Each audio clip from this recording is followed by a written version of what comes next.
So we have two of the most popular media streaming products here. We have the Apple TV 4K and we have the Chromecast 4K. Now, which should you buy in 2023 when we compare the two different models? Now let's talk about it. So the first place I want to talk about is just from my own perspective of my own use of the two different apps and how they both work.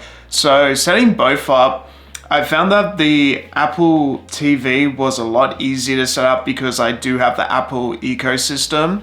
So if you have an Apple ecosystem at home, then most likely the best option would be to go with the Apple 4K. And it also comes with a lot more, in a way, apps and features. For example, has Siri inbuilt, but the Google Chromecast does have, Google Assistant inbuilt, but Siri I've just found is a lot more useful, even though I have turned it off because I don't like having Siri because it just gets in the way sometimes, so I have turned it off. One thing that I found is really useful is that the Chromecast is more of like an all-in-one device. So for example, actually comes with an HDMI cable, while the 4K Apple TV doesn't actually come with a HDMI cable. You have to go out and buy your own. So that's just something to note. And it's a lot more expensive to get the Apple TV, while the Google Chromecast actually has like all the same apps and stuff like that. But, for media streaming, the only difference is, Apple TV, you have Wellness app, you have App Store, have games inbuilt, but half the time you're probably not even going to use half that. So is it actually worth spending, $100 extra if, you're not actually going to use half of the features? Well, you can get the Chromecast and have pretty much everything inbuilt.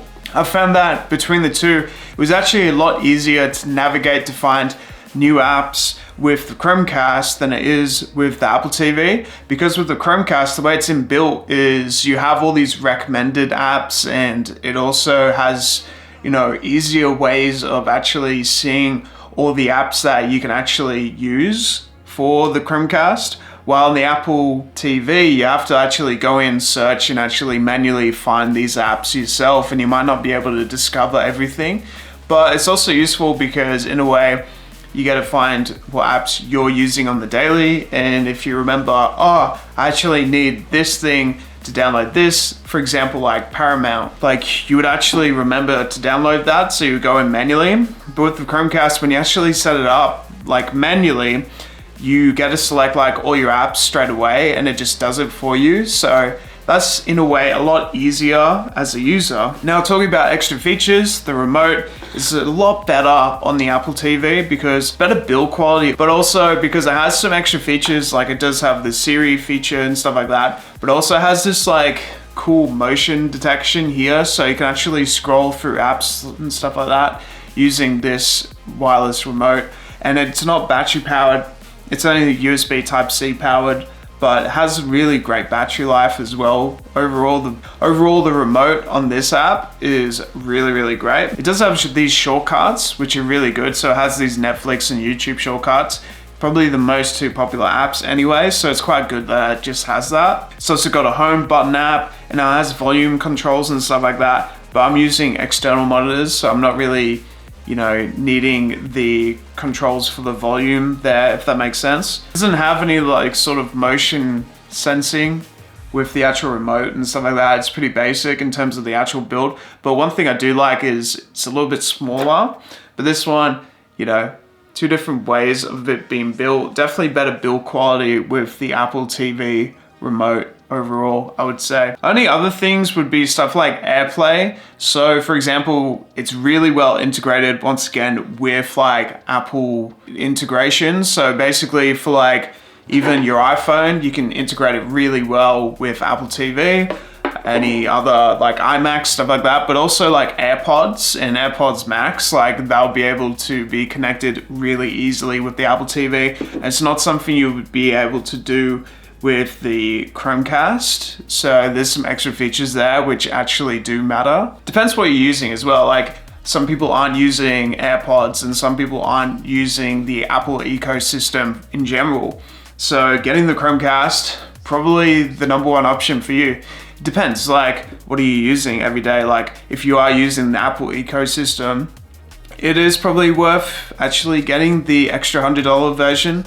While, you know, if you're not actually using it, if you're using like Samsung's and you just want all the basic media apps, then yeah, probably like Chromecast is there for you. So it's like 2 different options for 2 different types of people. Going back to the actual power source, so for the TV media remote for the Chromecast, like it does come with like the batteries included, so it'll have still longer lasting life. And the Chromecast is powered via USB Type-C, and that all comes included, so it's an all-in-one device. You don't have to get any extras.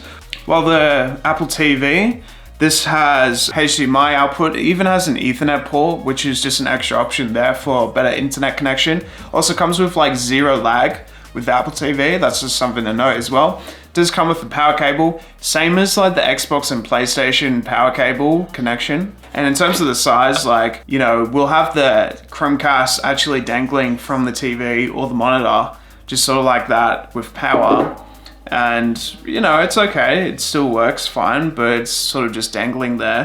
While the, you know, the Apple TV actually lays there down flat. You don't have to worry about it accidentally disconnecting or anything like that. If like a kid like yanks against it, or if you have like a dog or a pet, it won't yank against it with the power connection and actually disconnect it quite as easily with the Chromecast, if that makes sense. So, you know, I would actually say the Apple TV is better just for like sitting there and actually being connected to the TV in that sense. So yeah, in terms of like overall setup and everything, I found like the Apple TV has been really great because I have the Apple ecosystem, but the Chromecast, it definitely took a little bit longer to sort of set up, but it has like all the apps and integration sort of easier to set up, if that makes sense. Like everything's already there for you and it has better sort of recommendation and AI in terms of that way. In terms of the actual overall use, like Apple TV definitely has a lot more features and it has a simpler UI in the home system as well. But it took a little bit longer to set up because I didn't fully understand what was going on at first. I thought, oh, Apple TV, only had Apple TV, and then you had to go in and actually manually download each item, like Netflix and YouTube and Disney Plus, for example. You had to manually download all that stuff and figure out how to actually get all that stuff manually. So in terms of ease of use, I guess Chromecast actually wins it. It's an all-in-one sort of device as well, a lot cheaper, has the same sort of media output, so it has the 4K, all that sort of stuff, and it's a lot cheaper.